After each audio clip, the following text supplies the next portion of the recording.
우리가 영어 단어로 출생이라는 단어를 뭐라고 하죠? 탄생. 영어로 birth. 해피 birthday 할 때 birth. 그죠?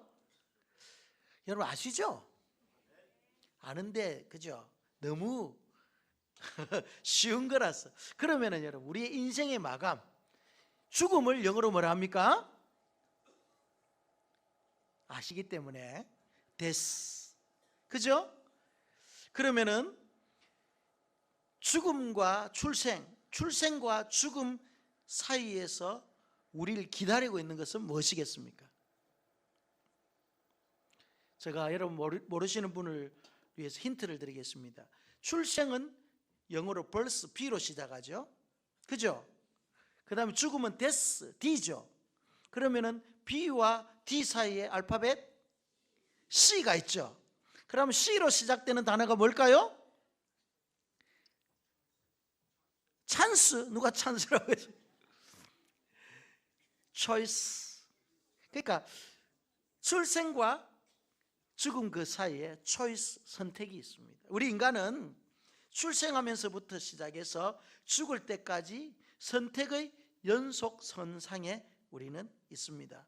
직업도 선택해야 되죠. 배우자도 선택해야 되죠. 또 신앙적 선택도 해야 되죠. 구원받은 이후에 내가 어떻게 신앙생활을 할지, 이것도 선택의 목이에요. 내가 어느 교회에 출석해야 되지, 어느 교회에서 신앙생활을 할지, 내 믿음 생활을 어떻게 해야 될지, 이 모든 것이 선택의 연속이라는 거예요. 우리가 구원받은 하나님의 자녀가 되었다 할지라도 어떻게 내가 신앙생활을 할 것인가, 과거의 옛 습관과 삶의 방식, 세속적 가치를 그대로 유지한 채로 내가 교회에 출석할 것인가, 선택의 목이에요. 가정의 평화를 위해서 그냥 내가 교회에 다녀줄 것인가. 이야기 들어보니까 이런 분이 있더라고요. 저는 목사님, 가정의 평화를 위해서 교회에 나가주는 거예요. 이런 분들이 있더라니까, 진짜 우리 교회 성도들. 아니면은 과거의 옛 사람을 완전히 벗어버리고 그리스도 안에서 새롭게 재창조된 존재로 하나님의 뜻을 분별하며 왜 하나님께서 나를 불러주셨는지 그 부르심의 소명에 합한 삶을 살기 위해서 내가 살 것인지, 이런 모든 것들은 여러분의 선택에 달린 거예요. 사실 예배에 관한 신앙 선택의 예를 들면은요, 어떤 분은 내가 주일 이 예배는 나의 신앙에 있어서 가장 중요하다, 그렇기 때문에 어떤 일이 있어도 나는 이 주일은 결코 빠지지 않으리라 라고 신앙적으로 결단하고 선택하는 분들이 있는가 하면은, 반대로 주일 예배는 나의 삶의 차선이다 이렇게 선택하는 자들이 있어요. 내 삶의 중요한 일들 다 하고 난 이후에 나는 예배를 드리겠다. 이것도 신앙적인 어떤 선택의 한 부분이에요. 전도의 예를 한번 들어볼까요? 나는 주님의 지상 최고의 명령인 이 전도, 이 전도하는 일에 내가 동참하면서 신앙생활을 하겠다 이렇게 선택하고 결단하는 분이 있는가 하면은, 또 어떤 분은 지금 나 혼자 신앙생활을 하는 것도 벅차고 힘든데 무슨 전도까지 이러면서 하나의 신앙의 틀을 딱 고착시켜버리는 분도 있습니다. 이것도 자기의 선택의 목이에요. 언젠가 한국교회 미래 리포트라는 프로젝트에서 교인들의 신앙생활의 실태를 조사한 적이 있었습니다. 그 조사에 의하면은 나는 지난 1년간 누군가에게 전도하여 교회에 출석하게 한 적이 있다라고 했을 때 예라고 대답한 사람은 20% 조금 넘는 거예요. 나는 그런 일이 전혀 없었다라고 설문지에 응답한 사람은 70%가 넘는 거예요. 소위 여러분 교회에 출석하는 성도들의 4분의 3이 이 전도에 대해서는요 관심이 부족이요, 또 전도에 대한 열매는 거의 없었다라는 거예요. 교회와 성도가 전도 사역, 생명을 구원하는 이 교회의 본질적인 사역이요, 그리스도께서 우리에게 명령하신 이 지상 명령을 잘 능동적으로 참여하는 교회와 성도에게는 반드시 생명 탄생의 기쁨을 누리고 교회는 부흥의 감격을, 부흥의 은혜를 누리게 되어 있습니다. 아멘. 그런데 이것이 쉽지 않은 거예요. 주께서 쉽지 않기 때문에 우리에게 권유하지 않았습니다. 명령인 거예요. 하기 힘드니까. 그래서 여러분, 우리는 신앙생활 할 때 이 전도라는 대명제 앞에 선택해야 할 때가 있습니다. 내가 한 번도 전도하지 못하고 신앙생활을 마무리해야 될 것인지, 아니면은 주님께서 기뻐하시는 한 영혼이 천하보다 귀한 그 영혼을 한 명이라도 내가 주님 앞으로 인도하는 이 전도의 사명을 내가 감당하겠노라라고 하는 이 선택을 해야 되는 거예요. 사도 바울은요, 오늘 우리가 읽었던 이 본문 16절에 이렇게 말합니다. 내가 복음을 전할지라도 자랑할 것이 없으면 내가 부득불할 일임이라. 만일 복음을 전하지 아니하면 내게 화가 있을 것이로다, 이렇게 이야기를 합니다. 바울은 이 복음을 전하는 것, 전도하는 일을 부득불할 일이라는 거예요. 이 부득불할 일이라는 것은 이 문장의 원어의 뜻을 잘 살펴보면 나는 그렇게 하지 아니하면 안 될 거룩한 부담감을 가진다라는 뜻이에요. 그러니까 이 복음 증거, 전도하는 것은 교회와 성도들이 가져야 될 거룩한 부담감이라는 거예요. 여러분, 부담감이 있어야지 전도가 되어지는 거예요. 그래서 사도 바울은 이 전도라는 것은, 복음 증거하는 것은 피할 수 없는 교회와 성도들의 거룩한 의무라는 거예요. 의무. 해도 그만, 안 해도 그만이 아니라 반드시 이것은 해야 된다. 이것은 교회의 의무다. 이것은 구원받은 하나님의 자녀들의 반드시 해야 될 의무다. 선택사항이 아니다라는 것을 우리에게 이야기를 하고 있는 거죠. 부득불이라는 이 말 자체가. 이 복음 증거의 의무를 여러분 제대로 이행하지 않는다면 사도 바울은요, 나에게 화가 있을 것이다, 이렇게 말하는 거예요. 이 거룩한 부담감을 제대로 하지 아니하면 언제 나에게 말이죠, 화가 임할 줄 모른다는 그런 마음을 가지고 있었던 거죠. 그러면 왜 사도 바울이 복음을 전하지 않으면 화가 있을 것이라고 그렇게 생각하고 있었느냐? 로마서 1장 14절에 보면은 자신이 헬라인이나 야만인이나 지혜자나 어리석은 자나 다 내가 빚진 자라, 이렇게 말합니다. 그러면 어떤 빚을 짓단 말이에요? 예? 그들에게 어떤 빚을 짓다는 거예요?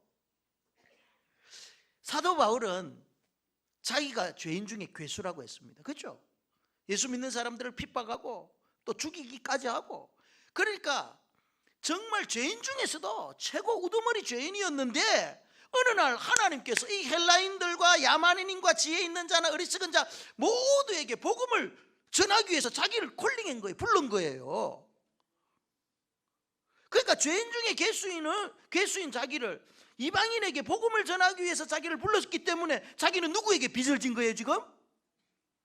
예, 이방인들에게 빚을 진 거예요. 생명의 빚을 진 거잖아요. 그렇지 않으면 이방인이 없었다면 자기는 하나님 앞에 선택받아 부르심을 받았겠습니까? 못 받았다. 그렇기 때문에 나는 저들에게 빚을 지었다, 이런 빚진 자의 심정을 가지고 있었다라는 거죠. 그래서 에베소서 3장 7절에서 8절에 보면은요, 이 복음을 위하여 그의 능력이 역사하시는 대로 내게 주신 그 은혜의 선물을 따라 내가 일꾼이 되었노라. 모든 성도보다 지극히 작은 나에게 이 은혜를 주신 것은 측량할 수 없는 그리스도의 풍성함을 이방인에게 전하게 하시려고, 이런 말씀을 하는 거예요. 그러니까 사도 바울에게 그 측량할 수 없는 그 은혜를 주신 이유가 지극히 작은 성도보다도 더 작은 자에게 이 은혜를 주시고 일꾼으로 불러주신 것은 뭐 때문에? 이방인에게 복음을 전가하기 위함이라는 거예요. 그러니까 항상 자기는 죽어가는 그 이방 영혼들, 복음을 듣지 못한 그 이방 영혼들에게 빚진 자 의식을 가지고 있었던 거죠. 그렇기 때문에 이 빚을 갚지 못하면 자기에게는 화가 임할 것이라는 그런 복음 증거에 대한 긴박성이 그에게 있었던 거예요. 부담감, 거룩한 부담감이 있었다라는 것입니다. 그래서 여러분, 이 전도라는 것은 이 땅의 교회와 성도들에게 피할 수 없는 거룩한 의무라는 거예요. 해도 그만, 안 해도 그만, 선택사항이 아니라는 것입니다. 그래서 주님께서는 우리에게 순종을 요구하는 것이 아니라 주님은 우리에게 복음 증거에 대해서는 명령하시는 겁니다. 아멘. 너희는 온 천하에 다니며 만민에게 복음을 전파할지어다. 명령하잖아요. 오직 성령이 너에게 임하시면 너희가 권능을 받아 예루살렘과 온 유대와 사마리아와 땅끝까지 이르는 내 증인이 되라. 증인이 되어줄래? 만민에게 복음을 전폐했으면 좋겠어? 아니, 권유형이 아니라니까요. 복음 증거에 대해서만은 주께서 우리에게 순종을 요구하는 것이 아니라 복종을 요구한다. 명령에는 여러분 복종이 뒤따라야 되는 거예요. 교회가 이 명령에 복종하느냐, 성도가 이 명령에 복종하느냐에 따라서 우리의 신앙적인 어떤 지평은요 엄청나게 넓혀지느냐 그렇지 않느냐 결판이 나는 거예요.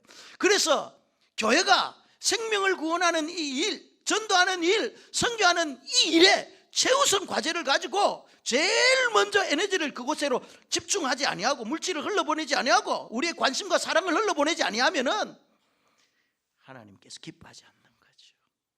여러분, 부흥하는 교회, 우리의 삶의 은혜가 충만하려면은요 주께서 우리에게 말씀하신, 명령하신 복음 증거의 사명을 감당하기를 주님의 이름으로 축원합니다. 독일의 유명한 설교가요 신학가인 본 헤프라는 목사가 있었습니다. 히틀러의 나치 정권을 붕괴시키기 위해서 일평생 투쟁했던 분으로 유명하죠. 한 번은 그가 이런 설교를 합니다. 어느 미친 운전사가 난폭 운전을 하면서 사람들을 말이죠 막 이래 죽이고 다닌다면, 사고를 일으키고 다닌다면은 당신은 어떻게 하겠느냐? 사고 난 차 뒤를 쫓아다니면서 고통당하는 자를 위해서 당신 기도만 할 것이냐? 그들에게 치료만 해줄 것이냐? 어떻게 하겠느냐? 미친 운전사가 더 이상 운전하지 못하도록 끌어내리겠느냐? 선택해라는 거예요. 여러분 같으면 무엇을 선택해야 됩니까? 미친 운전사만 끌어내리면 되잖아요, 그죠? 여기서 미친 운전사는 누구죠? 히틀러 지금 나치 정권이 그렇게 미친 짓 하고 있단 말이에요.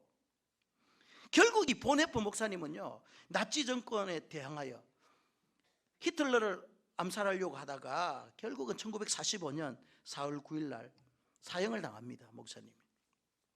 그런데 목사님이 사형당하기 전날 밤에 전해지는 유명한 일화가 있습니다. 환상을 본 일화가 있습니다. 자신이 죽이고 싶어 했던 이 히틀러가 하나님의 심판대 앞에 서 있더라는 거예요. 환상을 보니까 이 하나님의 엄중한 목소리가 히틀러에게 이런 판정을 내리는 거예요.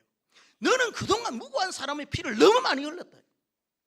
그래서 너는 지옥에 가서 영원한 고통을 받아라 하고 하나님께서 영원한 사형 형도를 딱 내려버린 거예요.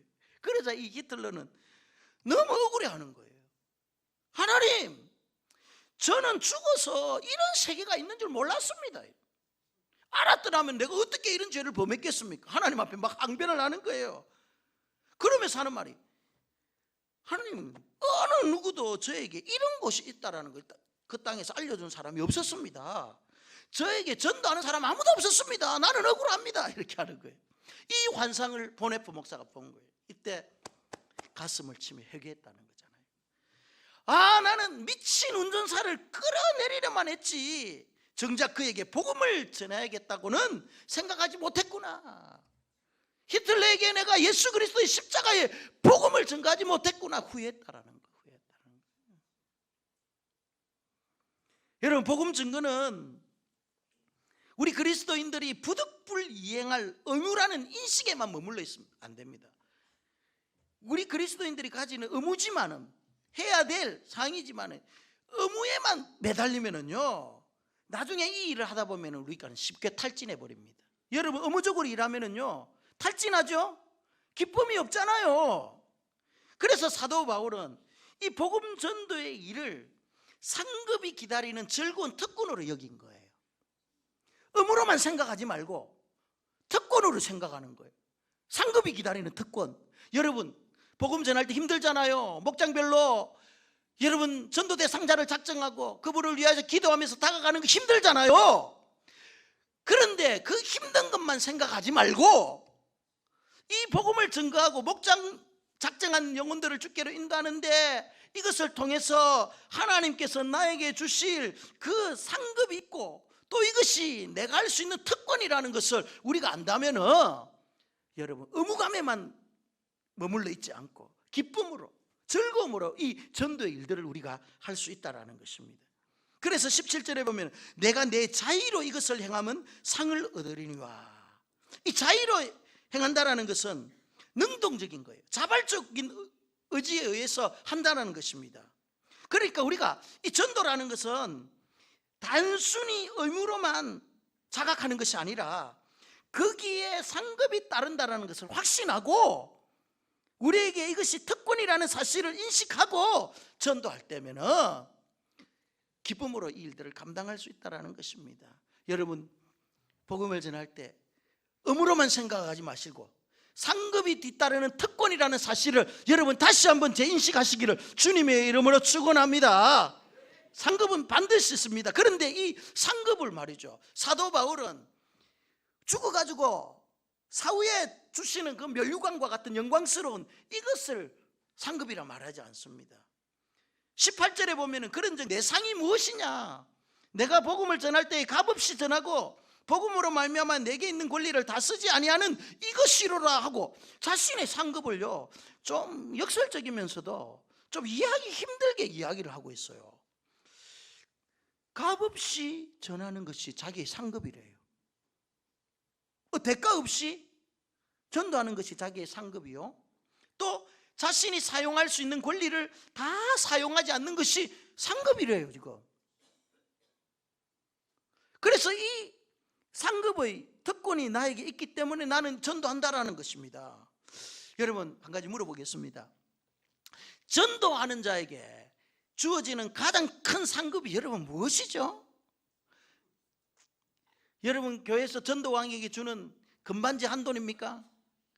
우리 주일학교 아이들 전도 많이 하면은 많이 했다고 자전거 한 대 선물 주는 거, 여러분 그것도 좋은 거죠. 하나의 상급 받는 거예요. 그러나 그거보다 더 큰 상급이 뭐냐면은 전도하여서 그 영혼이 변화되어지고 하나님의 사람으로 세워지는 그 모습을 보는 것이 가장 큰 기쁨 아닙니까? 전도자의 가장 큰 기쁨은 그거죠. 그래서 여러분 때로는 물질도 투자하고 여러분 기도도 아끼지 아니하고 그 영혼 붙잡고 눈물도 흘리고 말이죠. 그 해산의 수고를 아끼지 않는 거잖아요.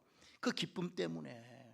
사도 바울이 지금 나에게 주어지는 이 전도의 그 상급, 이 특권은 다른 게 아니라 정말 내가 값없이 아무 대가 없이 복음 전하는 그것이야, 그것이 나의 상급이다, 이렇게 이야기를 하고 있는 거예요. 어느 병원에 10년 동안 꾸준하게 환자를 돌보는 자원봉사 권사님이 계셨습니다. 여러분 10년이 그 말이 쉽지 굉장히 긴 세월입니다. 그리고 환자를 돌본다라는 건 엄청난 에너지를 소비하는 일입니다. 그런데 이 권사님은 10년 동안 한 번도 그러지 아니하고 자기에게 주어진 그 역할, 그 시간 속에서 최선을 다한 거예요. 기쁨으로 섬기는 거예요. 그래서 이 병원장님이 이 권사님의 그 헌신적인 섬김의 모습을 바라보고 감동을 받아서 내가 이 권사님에게 올 명절에는 반드시 내가 좀 성의표현을 좀 해야 되겠다, 그런 마음을 가지고 봉투를 두둑하게 준비해서 그 권사님에게 준 거예요. 전달한 거예요. 그랬더니 이 권사님이 한날 원장실로 찾아와가지고 얼굴을 말이죠 부럭부럭하면서 봉투를 내놓는 거예요. 그러면서 하시는 말씀이, 원장님은 왜 제 상급을 뺏어가려고 하십니까? 저에게 이런 거 주시면 제가 물질의 보상을 바라고 여기서 봉사한 꼴이 되고 말지 않겠습니까? 제가 이것을 받으면 저는 더 이상 이곳에서 기쁨으로 봉사하지 못할 것입니다, 이렇게 이야기를 한 거죠. 원장님은 그 권사님의 그 순수한 마음 앞에 자신이 부끄러웠다고 그러는 거예요. 여러분 이 권사님이 뭐 사례를 바라고 환자들을 섬겼나요? 아니잖아요. 그 아픈 환자들을 위로하고 섬길 때 참 기뻐하는 모습 바라보고 자신이 그 속에서 정말 위로를 받고 힘을 얻는, 이것이 가장 큰 기쁨이잖아요. 그죠? 섬김의 기쁨이잖아요. 그런데 대가를 바라면 이거는 아닌 거예요. 오늘 본문에 말하는 사도 바울의 상급이 무엇입니까? 자신이 복음을 전하는 도구로 쓰임받는 기쁨, 복음을 증거할 때 성령께서 함께 하시고 하나님의 강한 손이 그를 붙들어 주시는 은혜, 복음을 통해 나타나는 그 열매, 이런 것이 그가 누리는 최고의 기쁨이요 최고의 상급이라는 거예요.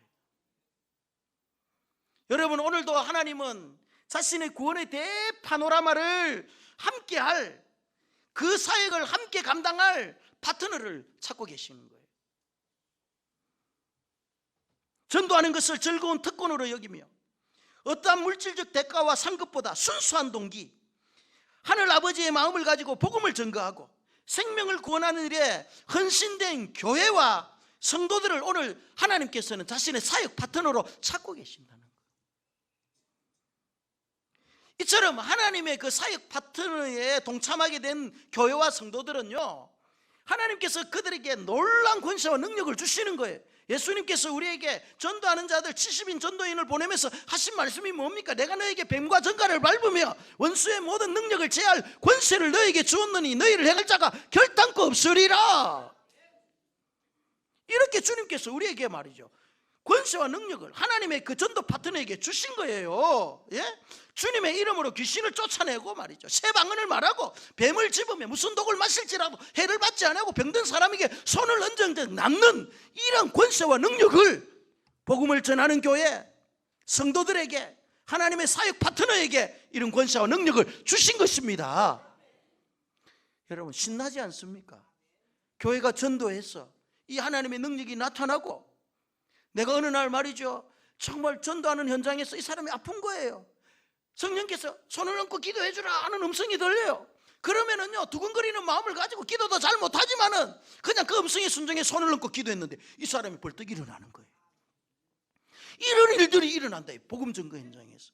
이 사람이 지금 영적으로 혼미해가지고 말이죠, 계속 영적인 눌림에 시달리는 자에게, 야, 너 그 영혼을 불쌍하게 손을 얹고 기도해. 하나님, 기도 못하는데 내 이름 믿고 기도해. 손을 얹고 예수의 이름으로 명하는 더러운 귀신아 쫓겨나가라.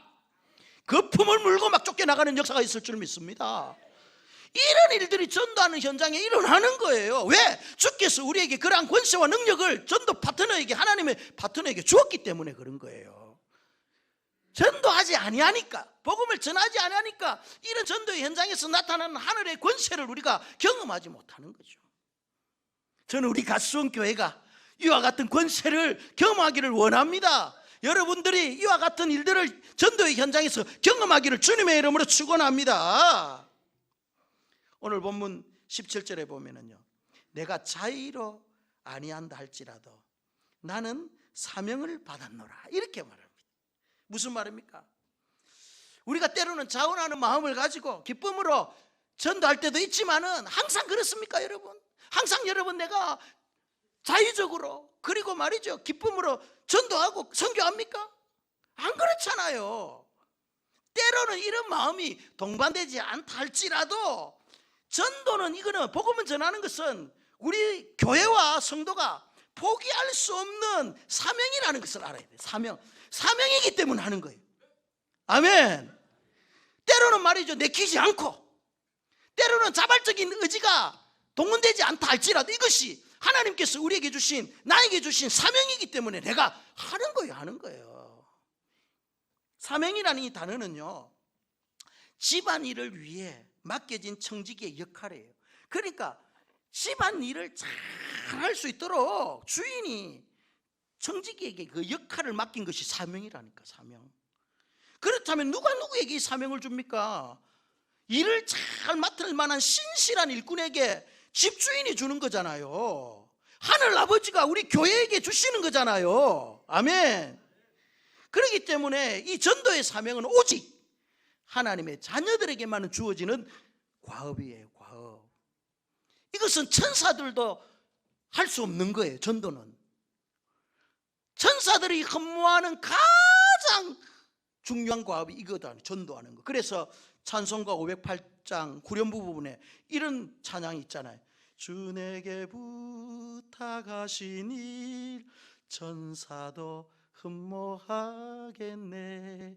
화목해 가라시 구주의 말씀을 온 세상 널리 전하세. 천사도 흠모할 만한, 천사가 흠모하는 거예요. 천사가 흠모할 만한 이 복음 증거의 사명을 우리 교회와 우리 성도들에게, 하나님의 자녀들에게 주셨다라는, 그 어느 누구에게도 하나님께서는 이 사명을 맡기지 않았습니다. 천사에게도 그 일을 맡기지 않았어요. 오직 하나님의 형상으로 지음받고 예수 그리스도의 핏값으로 사신 하나님의 존귀한 자녀들에게 이 전도의 사명 맡겨주셨고, 그런데 이 전도는 세상적인 관점에서 봤을 때는 정말 미련한 거예요. 십자가의 복음, 예수 그리스도의 십자가에 달린 예수를 믿기만 하면 구원을 얻는다는 이 미련한 진리, 십자가의 복음 전하는 것을 통해서 하나님께서 구원 얻기를 원하신다는, 이것이 하나님의 미련한 전도의 방법이라는 거예요. 하나님께서는 말이죠, 우리가 말이죠, 능력을 행해가지고 말이죠, 초자연적인 일을 행하면서 기적을 일으키가면서 막 그런 식으로 행하는 걸 원하지 않아요. 떨리는 입술 가지고 두근거리는 심장 가지고 말이죠, 예수 그리스도의 십자가의 복음을 전하는 이 미련한 방법, 이것을 통해서 생명을 살리고 영혼을 구원하기를 원하시는 것입니다. 이것이 전도의 미련한 방법이라는 거예요. 오래전 서울 장안에 아주 유명한 박수무당이 있었어요. 박수무당이라 하면은 남자가 신을 받아 무당짓 하는 거예요. 남자 무당 아시죠? 그걸 박수무당이라. 어느 날 이 박수무당이 동네가 떠나갈 때 큰 구판을 벌이는 거예요. 그의 무당춤이 막 절정에 이르렀어요. 여러분 박수무당 춤추는 거 봤죠?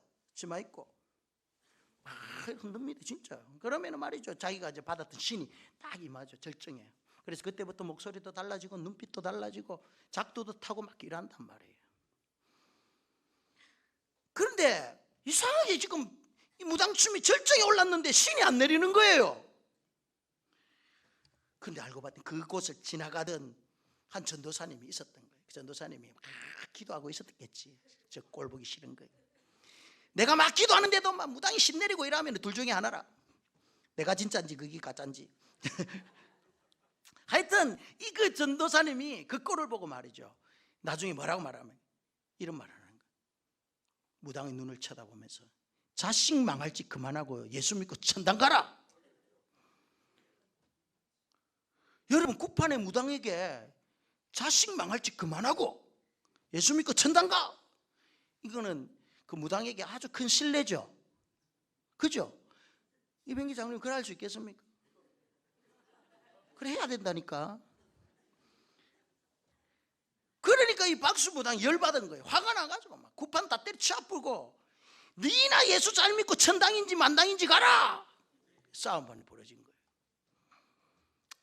그런데 그날 밤 이상한 일이 앉아 벌어지는 거예요. 무당의 귀에 그 전도사님의 그 말이 계속 귓가를 때리는 거예요. 자식 망할 짓 그만해라. 자식 망할 짓 그만해라. 자식 망할 짓이 뭐죠 지금? 무당짓 하는 게 자식 망할 짓이에요. 왜 자식 망하느냐? 여러분 이 영적인 세계는 흐름이 반드시 있습니다. 내가 무당의 신을 받아가 무당이 되면은요, 그 받은 신은요 자기 대해서 끝나는 게 아니라니까요. 내림구슬 해가지고 그 신을 받지 않으면 자식들에게 계속적으로 해코지 한다니까. 그 영적인 세계를 아는 사람은 이거 목사님 말 100% 동감합니다. 그 영적인 세계는 그런 거예요. 그래 자식 망할 짓, 그러니까 자신이 또 무당짓 해야 되고 무당짓 안 하면 계속해서 병을 일으키고 막 계속 힘들게 하는 거예요. 그래서 자식 망할 짓 안 하려면 뭘 믿어라? 예수 믿고 그 영적인 흐름을 끊어야 된다. 아멘. 그 가게에 흐르는 악한 영들의 속박을 예수 그리스도 이름으로 끊어내 버려야 되는지. 여러분들은 다 예수 믿고, 그래서 여러분 3, 4대가 예수를 믿었잖아요. 그러면은 이 모든 흐름과 속박은 다 끊어지는 거예요. 이 가정마다 내려오는 악한 영향력, 조상의 죄로부터 말미암아 빚어진 여러 가지 악한 영향력이 있어요. 이런 영향들이 나도 모르게 계속해서 가문을 타고 흐르는 거예요. 가계에 속박이 있어요. 그래서 이 모든 속박들을 벗기 위해서는 예수 그리스도를 믿고 모든 어둠의 권세들을 다 쫓아내야 되는 거예요. 그럴 때 여러분, 우리 자녀들이 영적인 어둠의 세력에 사로잡히지 않는 거예요. 믿습니까? 그러니까 이 무당도 예수 믿어야 된다는 걸 아는 거죠. 자식 망한다는 거 아는 거예요. 자기가 받은 신 아들에 물려줘야 되는데 뭐. 그들로부터 이 박수무당이요, 정신이 혼미해지는 거예요. 예수 믿고 천당 가라, 자식 망할 짓 그만해라. 잠도 잘 수 없고, 여러분, 어느 날 내가 잠을 잘 잤는데 하루를 지내도 잠이 안 오고, 이틀을 지내도 잠이 안 오고, 3일을 지내도 잠이 안 오고, 5일 7일 지내도 잠이 안 오면 이거는 영적인 문제예요. 그거는 수면제 먹는다고 해결되는 게 아니에요. 영적인 것에 뭔가 사로잡힌 거예요. 이 박수무당이 그런 거예요. 잠이 안 오는 거예요. 밥을 먹어도 말이에요, 계속 말이죠, 음식이 넘어가지 않는 거예요. 고민하는 거죠. 영적인 세계에서 이제 시달리는 거예요. 어느 주일 예배당 종이 은근히 울려 퍼집니다. 자신도 모르게 그 종소리를 따라 예배당으로 발걸음을 옮긴 거예요. 그날 강한 성령의 역사가 막 일어나 버린 거예요. 예수의 영이 그를 사로잡은 거죠. 그러니까 어떻게 하겠습니까? 그 안에 있는 귀신이 말이죠, 다 속박을 풀고 나가는 거죠. 그리고 그 가족이 다 예수를 믿는, 여러분, 무당이에요. 예수 믿으면 철저하게 믿습니다. 우리가 믿는 거 이거 따라갈 수가 없어요. 기도하는 것부터 시작했어요. 그리고 영적인 세계가 열려있기 때문에 그 사람들에게는요, 성령의 은사 이런 거 금방 받고 말이죠. 예수 믿을 때 철저하게 믿습니다. 신을 모셨던 사람이기 때문에. 그래서 이 예수를 믿고 가족이 구원받았는데 그 가족이 이제 복을 받아 잘 살았겠죠, 장로님. 안 그렇다니까. 무당직 그만하고 예수 믿고 살라니까 돈 벌릴 길이 없는데, 예전에 구대가 돈 벌었잖아요. 굿도 못하고. 그 자녀들 공부시켜야 되는데 공부도 못 시키고, 이제 막 삶이 힘들어진 거예요. 예수 믿는 것 때문에 지금 굉장히 어려움을 겪고 있는 거예요. 지금 물질도 없어지고. 그런데 어떤 일이 있었냐면은, 그가 다니는 교회가 그때 부흥을 해가 예배당을 건축해야 되는 기라. 예배당을 건축해야 되는데 이 무당이었던 이분이, 하나님, 예배당 건축해야 되는데 나 돈도 없고 아무것도 없는데 어떻게 할까요? 이렇게 기도하니까 네가 있는 것 내라, 이런 음성이 들리더라는 거예요. 하나님, 나 가진 게 없습니다. 네 가진 거 있잖아, 네 가진 거 내, 이러더라고요. 그래, 자기가 가만히 생각하고, 하나님, 내가 논 다섯 마지기 있는 게 내 모든 재산입니다. 이걸 가지고 내 자식도 교육시켜야 되고 다 해야 돼, 먹고 살아야 됩니다. 그러니까 그거 내. 그러니까 이 무당이었던 이분이 고민을 했겠죠. 그런데 이제 영적인 음성을 분발할 줄 아니까 그냥 냈어요. 내니까 냈다고 주위에서 말들이 많은 거예요. 저 뭐 먹고 살겠냐고, 돈도 없는 것이 전 재산 바쳐가지고 자식들을 먹이기 살, 교회 안에서 막 그렇게 비난을 하고 주위에 사람들이 막 욕을 하기 난리가 난 거예요. 여러분, 성령의 음성을 듣고 하나님의 뜻을 쫓아 결단하고 하면은요, 분명히 주위에서 이런 말 저런 말 많이 나옵니다. 진짜요. 그런데 놀라운 일은요, 그런 모든 비난을 감수하고 성령의 음성에 순종하고 따르면은요, 하나님께서 반드시 책임져 줍니다. 이것은 제가 직접 경험한 바입니다. 사람들이 뭐라 하든 내가 하나님의 뜻, 성령의 음성에 내가 딱 반응하기만 하면은요, 하나님께서 그때부터 어떤 일이 벌어지느냐, 이 무당이 전 재산 팔아가지고 건축헌금했다라는 이야기를 이 주위에 소문, 사람들이 막 비난하고 그를 공격한다는 것을 누가 들었냐면, 그때 당시에 맥킨 선교사라는 분이 들은 거예요, 소문을. 선교사님이 들으니까 기특하잖아요. 무당이 예수 믿고 말이죠, 전 재산 팔아가지고 자녀들 막 공부도 시켜야 되는데 다 하나님 앞에 바쳤다는 소리를 듣고 이분이 그 무당의 아들을 키우는 거예요.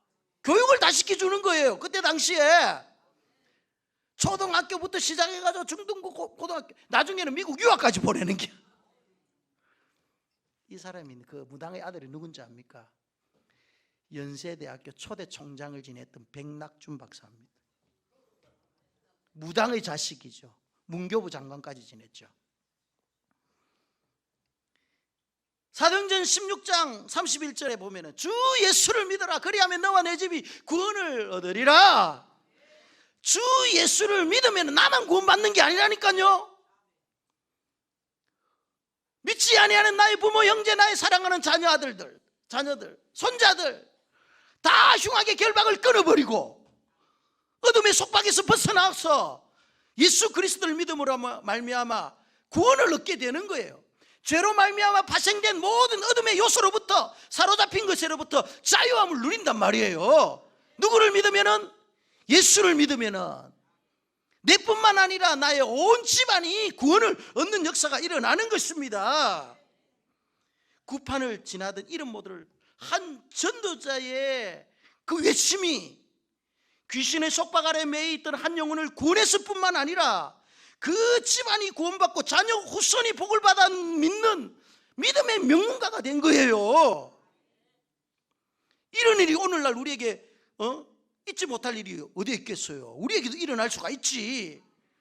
그래서 이 하나님의 은혜의 그 복의 특징이 있는데 그것이 뭐냐면은 은혜는 여러분 대물림됩니다. 은혜는 성경에 보면 하나님의 규례와 명령을 지키는 그 자에게는 자녀 천대까지 은혜를 주신다. 그러나 이 계명을 지키지 아니하고 하나님 말씀에 순종하지 않으면 3, 4대까지 그 죄가 대물림된다. 신명기에 말하고 있잖아요.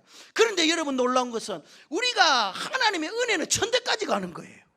아멘. 천대까지 가죠. 그래서 여러분 이 교회와 성도는요 포기할 수 없는 이 복음 증거의 사명을 받은 자들이에요.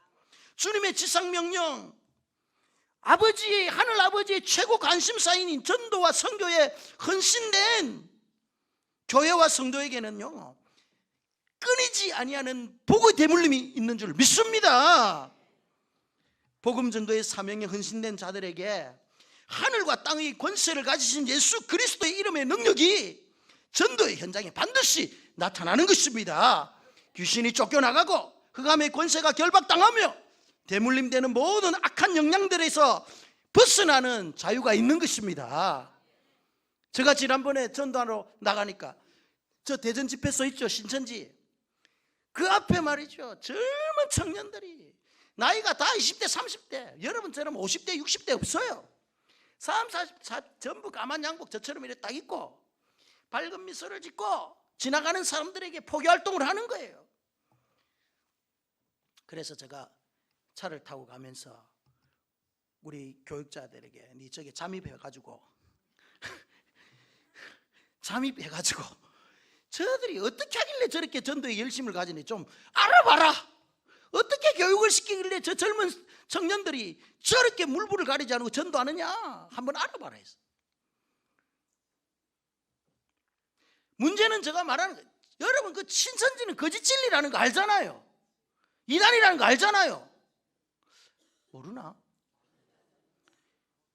그들이 말이죠 거짓 진리에 빠졌어도 저렇게 목숨을 걸고 거짓 진리를 전하는데 생명의 구원의 복음을 가진 진리를 우리의 손에 쥐고 있는 우리가 복음을 전하지 아니하고 복음 전하는 것을 부끄러워 여기고 교회가 복음을 전하지 아니하고 성도가 전하지 아니하면 이것은 더 신천지보다 못한 거예요. 우리는 사실 여러분 이 복음을 전하는 건 힘들고 어려운 거예요. 그렇기 때문에 주께서 명령하신 거잖아요. 이 명령에 순종하고 복종하면은 우리의 최고의 커맨더 지휘관이 우리에게 상을 주실 것이고 그 명령에 순종하지 않으면 교회는요 명령 불복종, 하나님의 책망.